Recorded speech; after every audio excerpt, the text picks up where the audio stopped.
Hello, everyone. I'm Tom Del Beccaro, and welcome to the Halloween weekend edition of Politics in Perspective. We're going to talk about some big issues today, the election coming up, and the tour de force that is John Jordan is going to be joining us. And if you don't know who John Jordan is, or you don't know his views, you need to, because he is someone to keep an eye on in the years ahead. So let's just get right to it. First of all, though, I do want to thank Ex American News on Twitter for carrying us Sunday nights at 7 p.m. Tune in. You can also catch me on YouTube and Rumble at that time.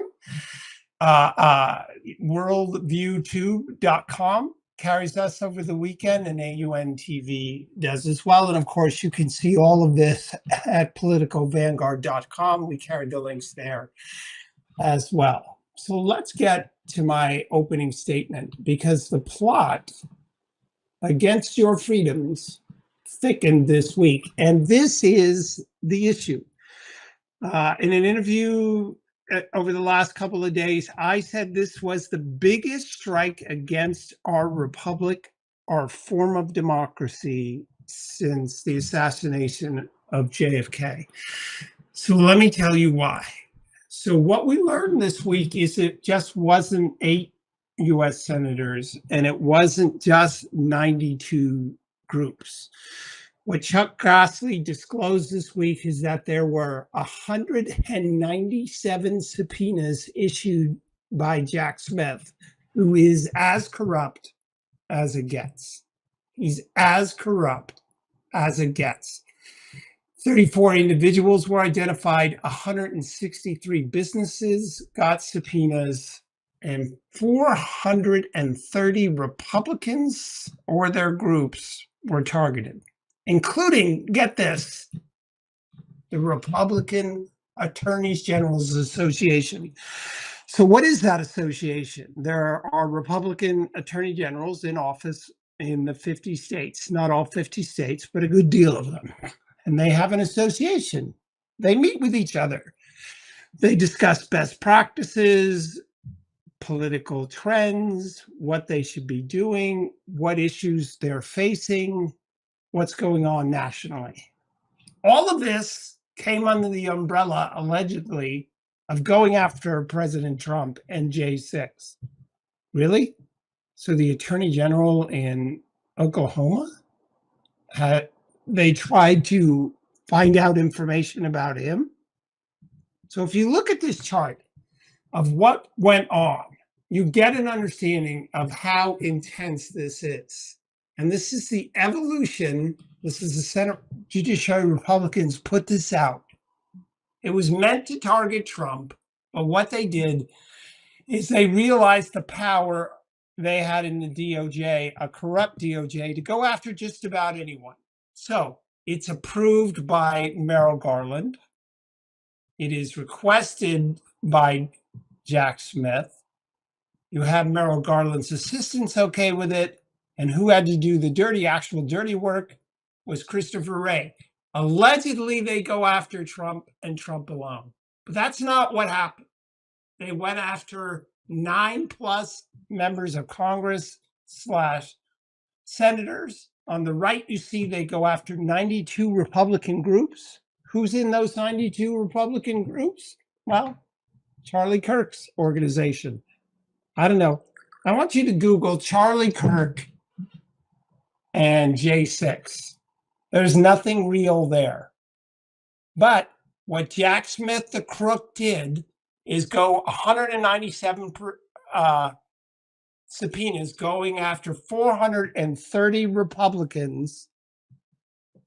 And why are they doing that? This was literally an attempt to take down all of the right of center movement, the Republican operatives and leaders in the country. That's what they were doing. This was an all-out assault by those in power. In my book, The Lessons of the American Civilization, sorry, over my shoulder here, I talk about how we have arrived at the point in our civilization where those in power, the entrenched power in Washington, are protecting themselves from the Americans. The whole point of our experiment, the United States, the revolution, was to invest power in people and to limit power in government. But that has completely been subverted by the John Brennans of the world, by the Christopher Wrays, who want to hold on to power. And so this Jack Smith operation, which Merrick Garland, who wanted to be on the Supreme Court,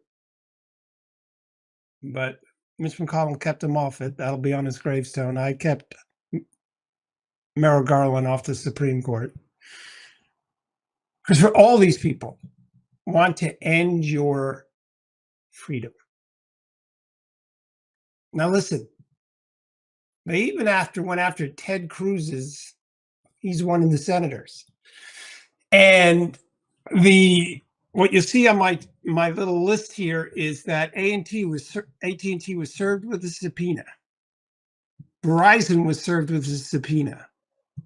AT&T said, "What are you doing here? Why are you asking for information about members of Congress, Jack Smith?" And you know, AT&T pushed back. Verizon did not. Verizon handed over information. That's how Chuck Grassley, Iowa senator, thank God he's alive, pray for him. Chuck Grassley, disclosed this. So anyway, AT&T pushed back. Verizon gave him the information. You know what Jack Smith did? He gave up on AT&T. What does that tell you? It tells you that Jack Smith knew what he was doing was wrong. Period, full stop. I've been an attorney for 38 years. I do civil, not criminal. But here's the reality of a subpoena. Many attorneys issue subpoenas, fishing expeditions, or to be abusive, to try and get whoever they're subpoenaing to buckle under. So AT&T pushed back a little, and Jack Smith gave up. What does that tell you? Again, period, full stop. That he knew what he was doing was wrong, knew he couldn't prevail, and gave up on it. Who does that? No one with ethics. Someone who is corrupt. Speaking of corruption, this gets you to the very next person, Judge Boasberg. You know him. He's been going after Trump.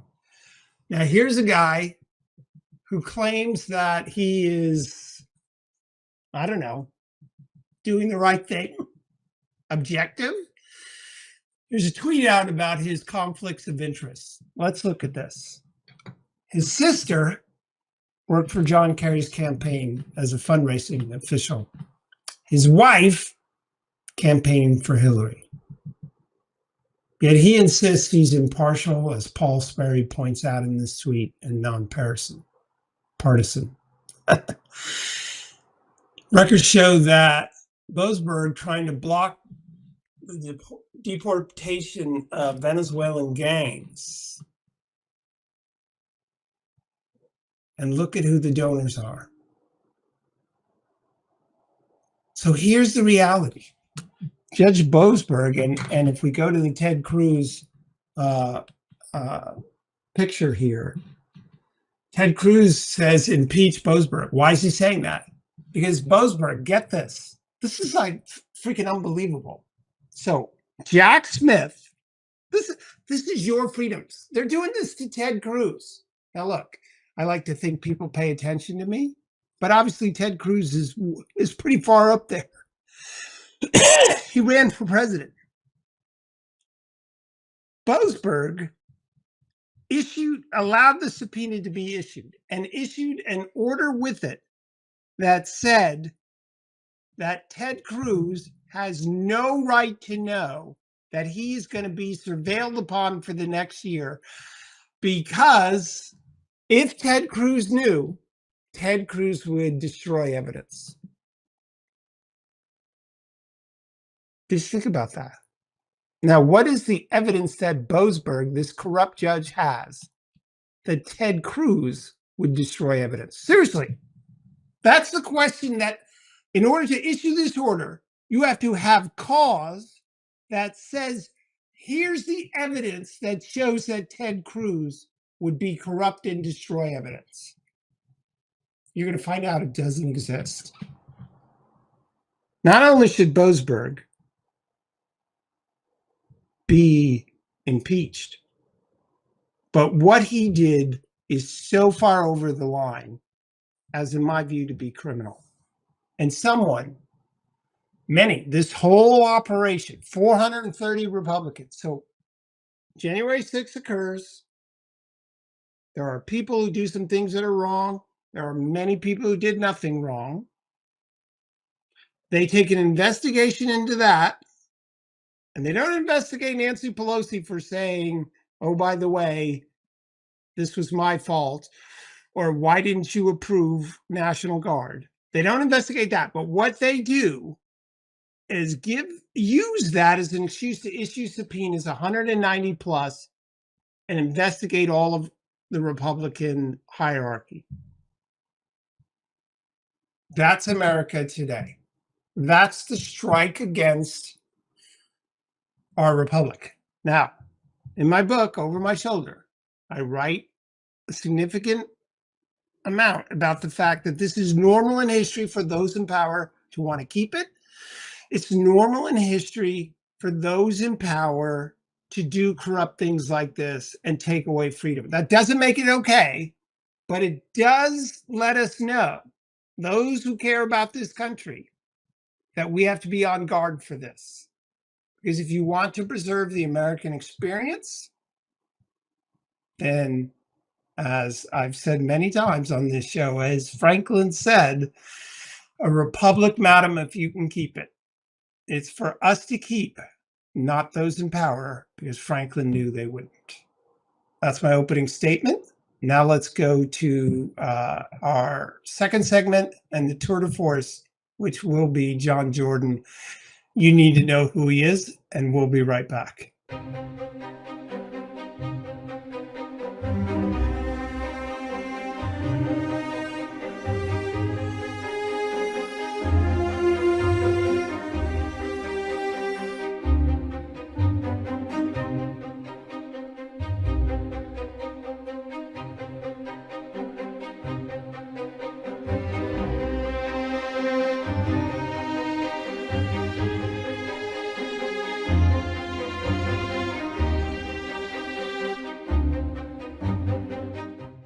Welcome back, everyone, to our Halloween weekend edition of Politics in Perspective. I'm pleased to have a good friend of mine and Renaissance man, John Jordan, joining us today. California entrepreneur, philanthropist, attorney, don't hold that against them. I already said businessman and an economist. And I thought it'd be great to have him this weekend because of the upcoming election. There's a lot on the ballot, only one initiative, but a lot going on in California that he can talk about. And also, John understands national politics and national economics. So, John, welcome to the show. Good to be here, Tom. So, California is this weekend, early voting plus Tuesday, Prop 50 is on the ballot, which could change the mix-up of representation significantly. You know, my group, electionfairness.com, is opposed to it. I thought I'd bring you on because you do business in this state. You're a philanthropist in this state. What is the state of California in your mind and the business people you speak to? Well, California is very much like somebody with chemical dependency problems that hasn't hit rock bottom yet. California is still largely politically living in a fantasy world, disconnected from economic reality. And so this is why we're seeing Prop 50 right now, frankly, in a certain amount of trouble. It doesn't look too good for Prop 50. Prop 50 looks like it's going to pass. Unfortunately, I voted against it, did what I could to oppose it. but California is still very much in the throes of the leftist liberal elites. And the future of California is interesting. California is now the coastal white elites, so the so-called laptop class, and they're creating an underclass of workers, and they're driving the middle class out. And they're doing it through making housing more expensive, energy more costly. In fact, energy costs in California, gas costs may go up, may skyrocket as the state of California, in its relentless pursuit of the Green New Deal, is now driving out refineries, Valero in Northern California for one. And that could cause retail gas prices to go to $7 or $8 potentially. Interestingly enough, Governor Newsom sees this and understands that that's potentially political dynamite for many working Californians. And now they're trying to do whatever they can to keep these refineries in operation in California. So you see the leftist liberal aspirations colliding with people's lived experience in economic and political reality. And I guess the hopeful sign here is that even Newsom and some politicians in Sacramento see that super high energy prices aren't going to be popular. And energy costs, it's not just gasoline prices that are going up. California has some of the highest energy costs in the country at over 35 cents per kilowatt. And it's not just people in their homes and heating their homes and running their air conditioners that pay this. It's businesses. Remember, manufacturing, not just manufacturing, but all kinds of business enterprises, need energy to make or do whatever it is they do. And this is another piece of the puzzle that makes California uncompetitive and is driving many economic, productive Californians out of the state and taking their businesses with them. So energy costs are a piece of it. The enormous regulatory burden imposed by Sacramento, and some of the highest income tax rates in the state, 13.3% top rate, for example. And now, if that's not enough, Tom, they want to put a one-time wealth tax on the ballot here in California next year in November of 2026. So, but what policymakers in Sacramento, I think to some extent, are beginning to realize is that the top 1% of Californians pay 50% of the general fund revenue for the rest of the state. So they can only drive so many people out before it really starts to hurt. I was interacting with somebody the other day, a retired teacher who clearly was left of center. He made the sarcastic remark that, when people leave California, I just say bye-bye. And I reminded her, I said, hey, well, you're a retired teacher, so you're in PERS, which is California's retirement program, and benefit program for teachers and teachers union members. And I reminded her that, hey, it's not just driving people out, it's which ones you're driving out, because you have a few thousand people in the wrong tax bracket leave California, and that puts a hell of a hole in California's budget, which is already running a multi-billion-dollar deficit. And this doesn't count all of the counties and cities that are in the hole too because of generous pension public employee benefit concessions. So you have an unholy brew taking root in California between taxes, regulation, and energy costs, which are just which could potentially cause California to go into an economic tailspin, at least in Sacramento. Interestingly enough, I was also at a party a few months ago with Bianca de la Garza, a mutual friend of ours, and ran into a California Assemblywoman and had a similar conversation. And she did not understand that 1% of California taxpayers are paying 50% of the general fund revenue. A policymaker didn't understand that. And so what you have now is a state that's so gerrymandered, not just at the congressional level, but at the state assembly and state senate level. There are 80 members of the California Assembly and 40 members of the state senate, and they take all of their campaign contributions, and they move from seat to seat to seat. From the assembly to the senate, and then many of them aspire to statewide office. And their campaigns are funded by public employees unions. So there's nobody really representing the people of California. When your negotiating partner is the same person, adversary is the same person that's paying for your campaign, that's going to skew the outcome. And that is leaving a potentially generations long bill in terms of employee healthcare benefits, retirement benefits for so many public employee unions. So there's no political will to deal with that in California. So right now, the political and economic outlook for California is rather bleak until and unless people in California realize, voters in California, and I don't mean the Santa Monica and Napa Valley laptop class. I mean working people in the Central Valley, in Los Angeles, San Bernardino, Orange, San Diego, Alameda counties realize that their cities are crumbling, the state is broke, and businesses are leaving. And the music is going to stop on this musical chairs game that the Democrats and liberals thought was going to run in perpetuity. Yeah, the statistics for the last 15 years have been something like 144,000 people pay half the income tax in this state. And this idea that there would be a quote one-time wealth tax. I mean, who on earth believes one time? Oh, that's a great point, Tom. That's a fantastic point. The Democrats did this before when they temporarily raised California's income tax rates to its current levels. Initially, that was billed as a 5-year bill and with a sunset, and then they went ahead and made it permanent. So no, what they'll do is they'll try to sell this as a one-time to solve a one problem thing. But the appetite for money in Sacramento is without end. So no, they're going to try to sell this as a one-time thing, and then it's just be billionaires, and it's going to become a permanent thing. And then the reach is going to get larger and larger and larger. So yeah. I get asked all the time, when are things going to turn in California? And I've said for about 3 years now that they've bottomed out on crime and homelessness. Prop 36 last year passed with 70%. Newsom didn't fund it. But there are certain issues where they have bottomed out. What's your feeling about that? Is there a path to come around? And doesn't the Republican Party need to be more bold in its alternative, provide them with an alternative? Well, California is so large, and there is different regions in California. And so California isn't like so many other states where, maybe there's an urban and maybe there's a rural. San Diego is culturally very different from Los Angeles.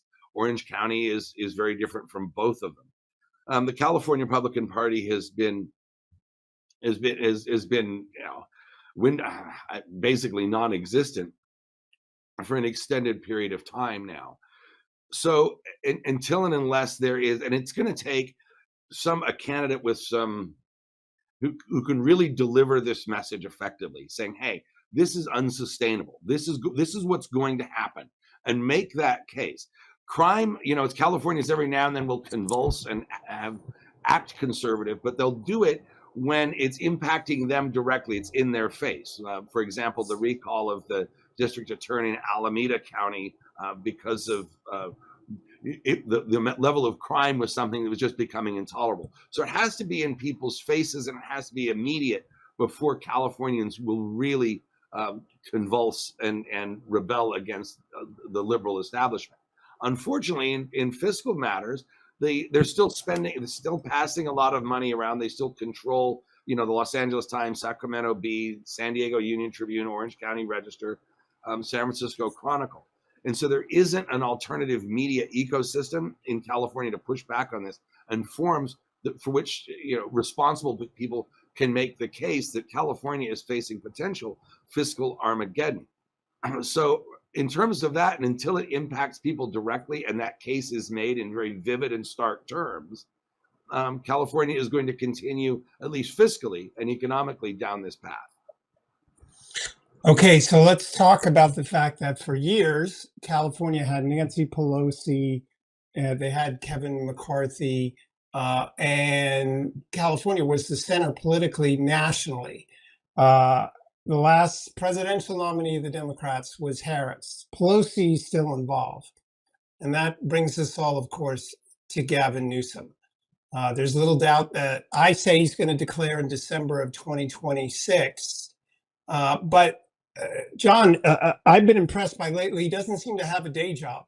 He just seems to be doing social media or interviews.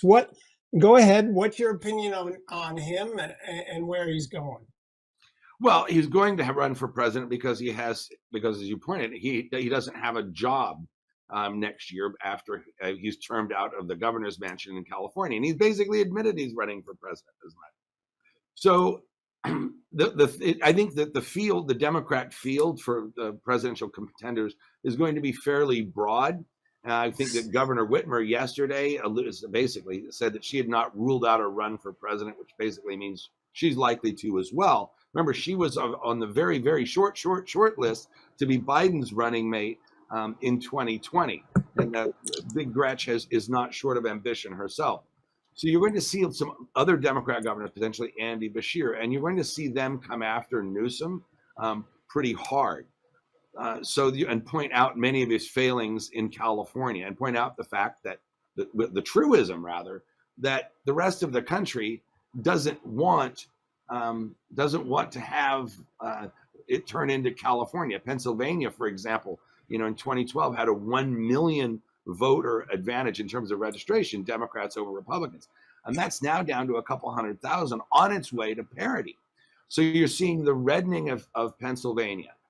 To a lesser extent, you're seeing that in Michigan, and to some extent, you're seeing it in Nevada. But what a lot of political observers just aren't talking about is after the 2030 census, with there'll be a reshuffling, reassignment of congressional seats, and obviously electoral votes from a lot of the states that have lost population, like California, New York, Illinois, to redder states.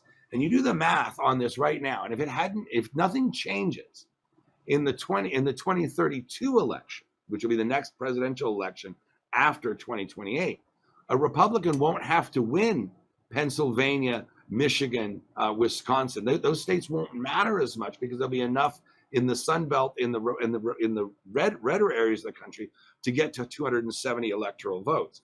So the demography is getting away from the Democrats, not just in terms of ethnic groups, but in terms of interstate migration patterns, and that can be compounded by the fact that you're likely to have changes. If the congressional delegation is likely to change if the current Supreme Court strikes down Section 2 of the Voting Rights Act, and if the 2030 census does not include illegal aliens. And this is a big one because in 2020 it did, and it awarded a lot of these blue states unfairly congressional seats and electoral votes based on illegal immigrants being in the country. Now now we're having net out migration of the country of illegals. And if the 2030 census is just done on legal residents and citizens, that makes the Democrats' electoral math even more difficult. And interestingly enough, we're going to see a test of this next Tuesday in New Jersey, a state that Biden had won by 20 some odd points, and so did Hillary Clinton in 2016 and 2020, respectively. But President Trump only lost by 6 this last time around. And Ciattarelli barely lost the governor's race the last time to Governor Murphy. So which way is New Jersey going? Pennsylvania is getting redder, and some of the better leading indicators of Pennsylvania is Senator Fetterman. He's remember, he was a liberal darling for a while with that enchanting wife of his, Giselle, who just said that the Republicans want to talk about porn. Porn, abortions, and pot. And she said, yeah, I want all three, what with her dark goth hair and all that. Now, Fetterman's starting to act almost like a Republican to the point that he's become very unpopular with Pennsylvania Democrats. I mean, is a party switch possible for him? Or is he going to try to be a trailblazer for Democrats to tack towards the center? But he's not becoming more conservative. He's following his state, which is changing. Yes. Okay. So you mentioned someone that I want to talk a little bit about, which is Gretchen Whitmer of Michigan, who recently signed a tax bill, no tax on tips. You saw that. No tax on overtime. But instead, Gavin Newsom, I want to bring up something here about what he said of Joe Biden, which shocked George or the ABC reporter when he said that Biden was one of the most successful presidents of the last century. I will defend that to my grave. Those are the right policies of the country. So here you have in Michigan, Gretchen Whitmer I think going after the middle. She's very liberal, of course, on social issues.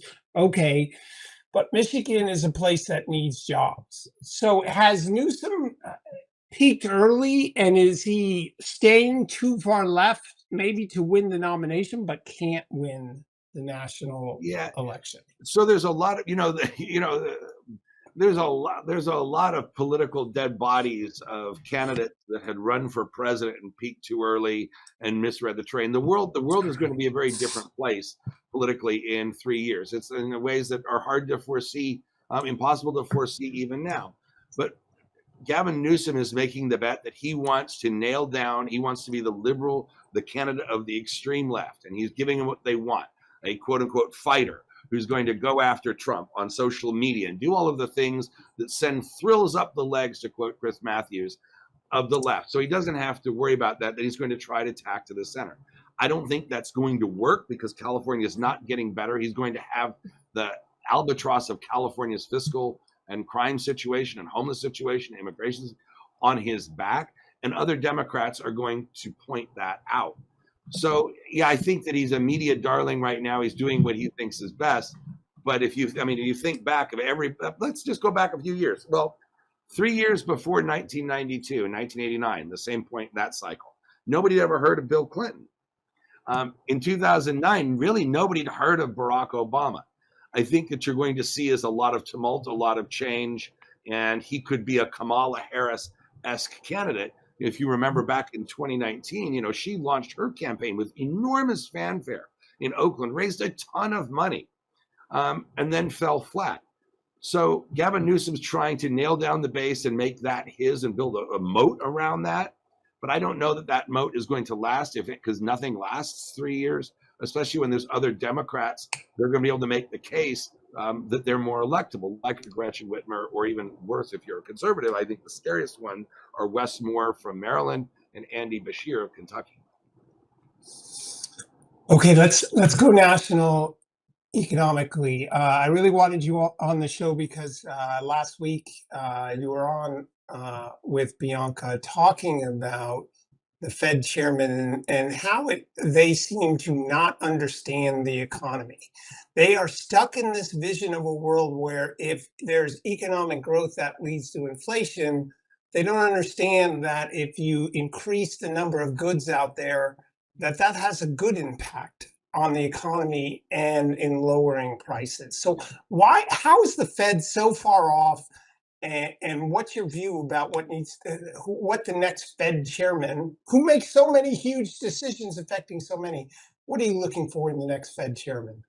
I'm looking for a Fed chairman who is, first of all, who is willing to openly confront the fact that a lot of the data collection by the Bureau of Labor Statistics and the data relied upon by the Federal Reserve is faulty from a collection and statistical point of view. I mean, that's why you've seen these massive revisions downward in jobs in 2024. You see these numbers come out and then they have to be hugely modified, not just around the edges where it changes the character of the whole thing. We need to change how this data is collected and make it more real time. And not rely on 1970s and 1960s surveys. I mean, we've seen that surveys and polls are becoming increasingly problematic, and that's bad enough in politics, but it's potentially catastrophic when making economic policy. So it's got to be a Fed chairman that's willing to take that on and come up with more realistic ways to gather data on the economy on which they can base their decisions. Then you look at, and I don't blame this next thing. Yeah, the Fed has been part of this, but they've been more captured by the big New York business media mob. And that is not understanding the difference between inflation and price level. Price levels can go up or down. But thank you so much. Thank you so much. Down, right? But inflation represents a debasement of the currency, where you have too much money chasing too few goods. And so that's really a money supply issue. Economic growth does not have to be inflationary. We've seen this time and time again, but somehow or another, they two become conflated. And the media, especially the New York economics and business media, your CNBCs and many of your guests on Bloomberg, and many of these parts of that blob that are so invested in seeing Trump fail, that they're willing to to throw away their understanding of economics. So you can have growth, but but they're not the same thing. And then it gets a little tricky. There's a little bit of gray area too. So if you look at what happened in the 70s, Nixon, the inflation era of the 70s was really caused by Nixon's Fed chairman. In so many ways, there was so much money pumped into the system in the early to mid 70s that kind of set that up. And what teed it off was the oil embargo under President Carter.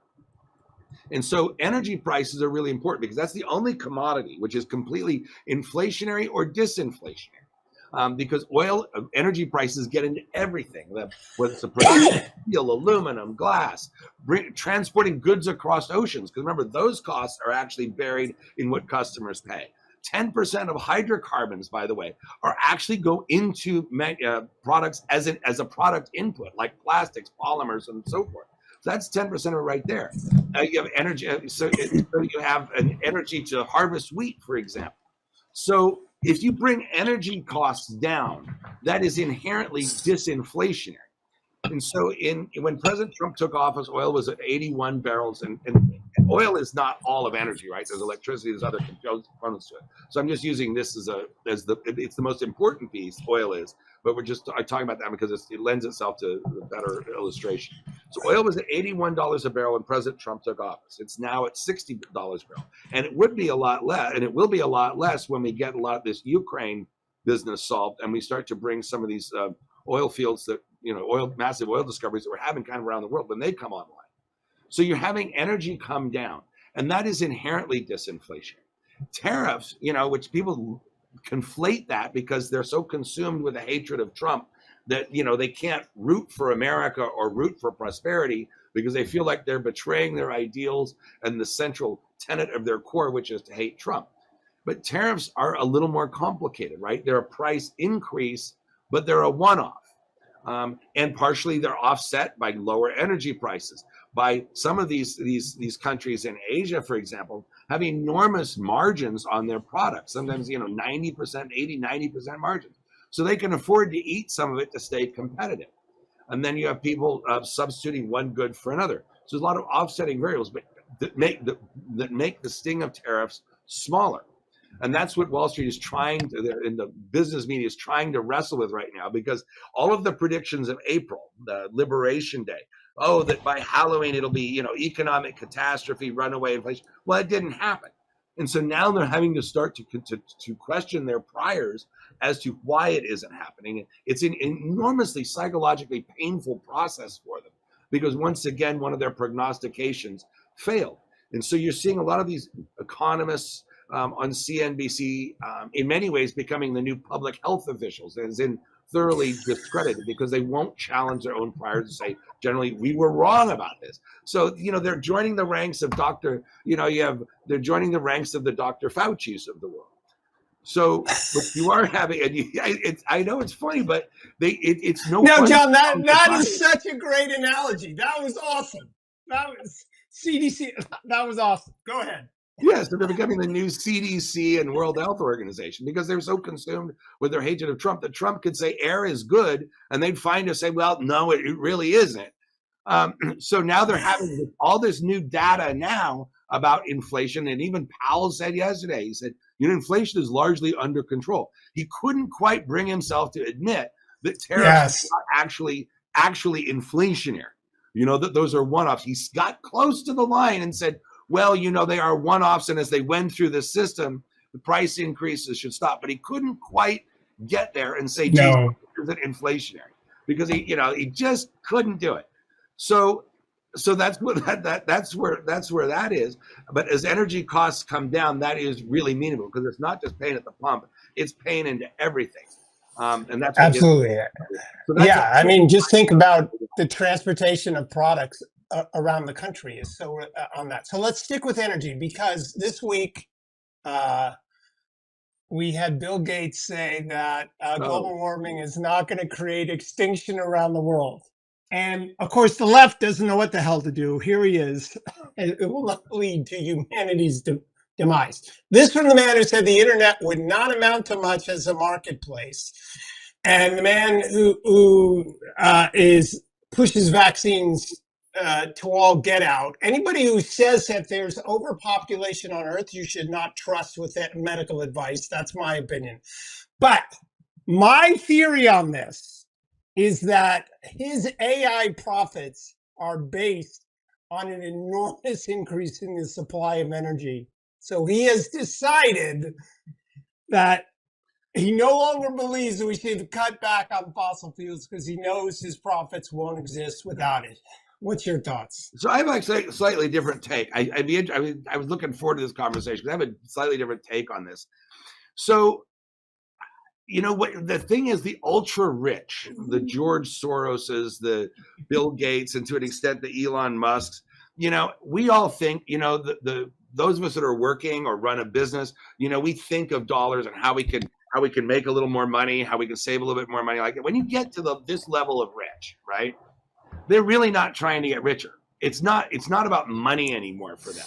They're trying to find some other meaning or a way to make themselves important or leave their mark in history or prove themselves great in some way. So I don't think economics factors at all. I mean, even Bill Gates is talking about giving all of his money away. So economics doesn't impact this class of person at all. And I include President Trump in this. Some do it for good, some do it for bad. So Bill Gates, is basically a one world government leftist. He believes in his worldview that the world is broken. The ideals that made America great are damaging to the world, and society needs to be reorganized along some sort of some sort of Star Trek, one world government, United Federation of Planets kind of thing. That Gene Roddenberry, even though I'm a Trekkie personally, but he sees it as one world government that America. I mean, I really am. I go to the conventions. I really do. Bianca's not going. So maybe you'll go, but he sees himself as that kind of figure, to helping remake the world, like a Klaus Schwab, the Soros of the world. They see American exceptionalism, American individualism, freedom as antithetical to the interests of the world, and they see themselves as above it all. So to that end, given if you accept that, you move on to how all of his various endeavors in various areas of expertise, which I can't even really do this with a straight face. He wanted to vaccinate the world. Okay, that's in the third world. Good for you for that. But then, then COVID comes along, and then everybody needs to be, everybody should be wearing masks, and all of a sudden he's Dr. Gates. He's not a doctor. He's not. But he was leveraging that, right? And leveraging what he'd done, the good thing he did with his foundation. You got to be honest about this. Yeah, the Gates Foundation has done some good things, but he's leveraging that to try to push a broader agenda and making himself as, I've been vaccinating the world, so I'm an expert. I had one of my best friends from college, went to college, high school, college, and law school together. And he lives in Seattle, so he's what you'd expect living in Seattle politically. That Bill Gates is a domain expert. We need to really listen to Bill Gates on this. But vaccinate the world. COVID's the world's never going to be the same. Then he was an environmentalist, right? Because the Green New Scare is the same as the red. They couldn't sell communism before because that, with the blood trail on that's not going to be a hit. So now they're trying to achieve the same new thing with energy transition. We can solve this problem if only you surrender your freedom, if only you surrender your resource to these international bodies. So he's pushing that. So now we're supposed to eat bugs and cows aren't supposed to fart, and we're all going to die, and we need fewer people. And now, if you look at even in the mainstream left stream media, they've walked away from. You don't hear boo about climate change anymore. They've moved on from that because that was a loser. So now they got to find something else. So now he's got to pivot away from that. So now it's about the latest fad, which is affordability. How do we give, is almost kind of full circle back to the lefty socialist thing, but how do we feed people? How do we do this? How do we allocate resources differently? So now he's broken with the green thing, but it all leads to one place, Tom. And that is this belief that he's this great man who's going to leverage his wealth and his influence and create this perception of expertise to try to lead the world to this same vision that Klaus Schwab, and George Soros have, which is requires the destruction of America as we know it. So, John, here's the thing. America has many brilliant people in the private sector, and we're talking to you today, one of them. And our founders believe that the collection of private sector people would direct this country better than people centered in government. And that's where Gates is. He's tied to government. He wants to do exactly what you said. He thinks he's smarter than all of us, and that he can, if he can convince government to do what he wants, the world will be a better place. But history is littered with people like him who have actually destroyed civilizations, caused inflation, on and on. He just brushes, we got like a minute with you left. He just brushes it off his shoulder. Oh, I'm sorry I convinced you to spend trillions of dollars, but I've changed my mind. So in the minute we have left, I have asked you before about your political ambitions, because this is a tour de force listening to you. So I think Republicans sit on the sidelines and are afraid to get in the game. I understand why, but where are you? Because we need clear thinkers in this country. So where are you? Well, we all would like to think that we can make a difference, and I hope to as well. I comfortable to run a successful business, and I think I have more to share. I don't know when and where, if that is in the political arena, what that looks like. I don't think California, frankly, just to be very blunt, is ready to hear this right now. I think that California kind of needs to hit rock bottom in a way, and it's sad and unfortunate, but nobody wants to, you can't stitch together 50% plus one vote right now in opposition to the left. It just can't be done in California right now. No matter who you are, or how much money you may have or you may spend. I think ultimately somebody is going to have to pick up the pieces. I'm happy to help in any way I can. I don't know what that looks like, but California is in a very sad. It's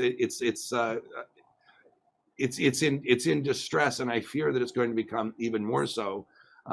But there are slivers of hope that when Californians see it themselves and they start to experience it, common sense breaks out. And I look forward to that day, because the laws of economics, as we've all understood them to be, are very much like the laws of physics.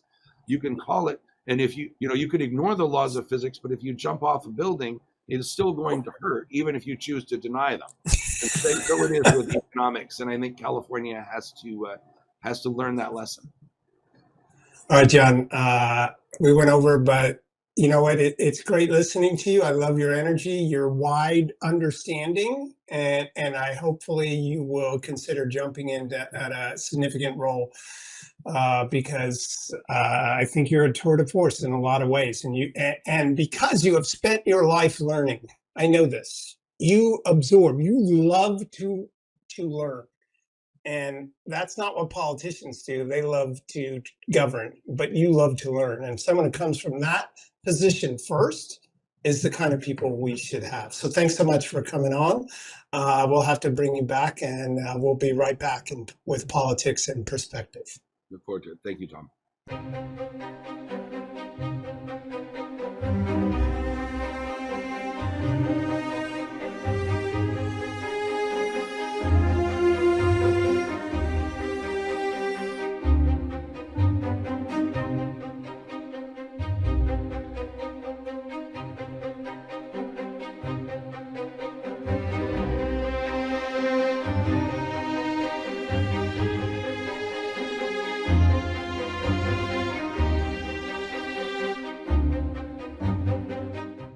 Welcome back to Politics in Perspective. I hope you enjoyed John Jordan. Start following him on Facebook and realize that he is someone to keep an eye on. All right, we only got a couple of minutes left because we went over. Big election next Tuesday, not because there's so many offices that are up, but because things matter here. We're going to switch the the order here and go straight to California, because what matters in California is Prop 50. This is Gavin Newsom's initiative. Republicans in this state have yet to come out and force and vote. This will be their fault if they don't, and they need to get out here. I put out a series of reasons why, but here's one that I think is really important. California has a constitutional system which its voters passed that said that we have an independent commission that decides redistricting. Gavin Newsom, for his political future, wanting to be president of the United States, has decided he's going to put this on the map. He's got money from Soros, efforts from AOC and Obama.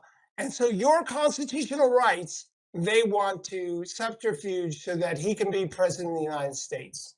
Republicans need to get out and vote against Prop 50 this weekend, pure and simple, and tell the world you're not going to let your constitutional rights be taken over by Gavin Newsom's ambitions. Now let's talk about the next race, New Jersey. Very interesting here in New Jersey, because New Jersey has been changing. It used to be deep blue, but they're fed up. The Jersey Democrat isn't the New York Democrat and isn't the California Democrat. You have Mikey Sherrill, the Democrat, far left, who has no particular skills, no particular experience to be a governor, running against Jack Ciattarelli. And this race started out with her with a big lead. And then if you bring up the graphic, you can see that things have changed. They are in a dead heat. 4 polls have shown them in the dead heat. What's important about this is Ciattarelli's 3rd time running, and the prior 2 times he brought it close, and they said that he was way behind. But if he's almost neck and neck now, does that mean he's actually going to win? There's reason to have optimism here that New Jersey will no longer be the deep blue state and will bring some rationalities. The Democrats are worried sick about this state. They're spending millions of dollars and bringing people in to prop this woman up who doesn't have the experience to actually run for office. Let's go over the Hudson River, and you have New York City. And perhaps the biggest national issue, which is Mamdani, the communist, the quote Ugandan, whose mother said he doesn't consider himself to be an American, running to be mayor of New York City. Where does that race lie? Well, polling shows, look, that he's still up. There's the reality. It's still getting more narrow. The wild card is the Republican in the race, who frankly can't win. Look, it's 80% Democrats in New York City, just, independents. It's a very blue city. So will a huge amount of Republicans decide that he can't win and give their vote to Cuomo, who is a terrible person, a terrible Democrat in many ways, but hey, he's not communist. This isn't just an issue about New York. In July, I wrote a piece about how Mamdani, if he wins, Brandon Johnson in Chicago, and Karen Bass in LA would define the Democrats over the next year leading into the 2026 midterms. Well, you know who kind of agrees with me now? Some guy named Bill Maher. You may have heard him. Bill Maher sounds the alarm on impending threat for Dems posed by Mamdani. What is he saying there? If you Google that and watch his video, what he's saying is that Mamdani poses a threat because he is so far out on the edge that he will define Democrats. Well, I actually think Johnson and Bass should be thrown into that basket of threats. And so that's the reality of what's going on in New York City. That brings us to our next race, which is Virginia. This is really unbelievable to me. So there's Jay Jones. You know about Jay Jones, don't you?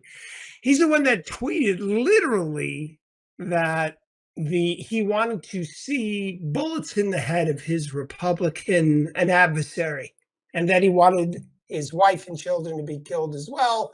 They're all Nazis. Why does this race matter? Well, Winsome Sears is the Republican first Black woman. She could be the first Black governor in American history, and Obama's against her. Didn't he talk about diversity? Anyway, fine point of it is the Democrats have given Jay Jones $1 million since that came out. $1 million since he came out that he's running for Attorney General, top cop, that he wanted bullets in the head of his adversaries. You can't make that up. It's a big weekend. Republicans need to get out and vote. Many of these races are being decided by Republicans sitting at home, and that's inexcusable. And that's Politics in Perspective for this weekend. Next week, we're going to have Michelle Tafoya to talk about all things cultural. But in the meantime, thanks for joining us. Share this with your friends. And we'll see you on next week on Politics in Perspective. Thanks for joining.